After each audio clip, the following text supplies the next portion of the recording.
नमस्कार, माझं नाव सुनील लक्ष्मण फरट, राहणार पडसाळी, तालुका माढा। माझं पडसाळी गावात 5 एकर क्षेत्र आहे। त्यात 1 एकर डाळिंबीची बाग आहे। 425 झाडं आहेत। आज ही परिस्थिती आहे मालाची। दुसऱ्या वर्षाचं पीक आहे। पहिल्या वर्षी आमचं नियोजन व्यवस्थित न झाल्यामुळे आम्हाला काय त्याचा लाभ घेता आला नाही। महेश ताड सरांचं पाहुण्यातर्फे कॉन्टॅक्ट झालं, त्यामुळे आता त्यांचं म्हणजे व्यवस्थित मार्गदर्शन आम्हाला मिळाल्यामुळे आता ही परिस्थिती आहे। सेटिंग बघायला गेलं तर 100, 100, 150 सेटिंग आहे।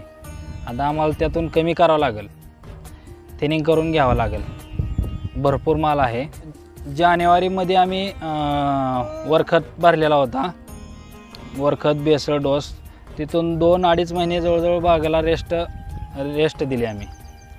तिथून 8 मार्चला एप्रिल मारलं आणि 20 मार्चचं पाणी आहे। 15 दिवसाला व्हिजिट आहे सरांची। औषधाचं बी काय अडचण नाही।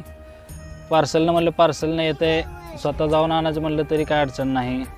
म्हणजे औषधाचं काय घरपोच औषधं होत्या त्यांची। जवळपासच्या एरियात मी फिरून आलो, बागा बघून आलो सगळ्या, पण कुठं असं सेटिंग नाही मला। म्हणजे या सेटिंगच्या पाठीमागचं कारण म्हणजे महेश ताड सरांचं वेळोवेळी नियोजन। मी एखाद्या वेळेस हायगाय केली तरी सरांनी मला फोन करून विचारलं किंवा काय बागाचं कंडिशन काय आहे, मला फोटो टाकत जावा, सांगत जावा, फोन करत जावा। मी नाही केला तर सर मला आवर्जून फोन करतात।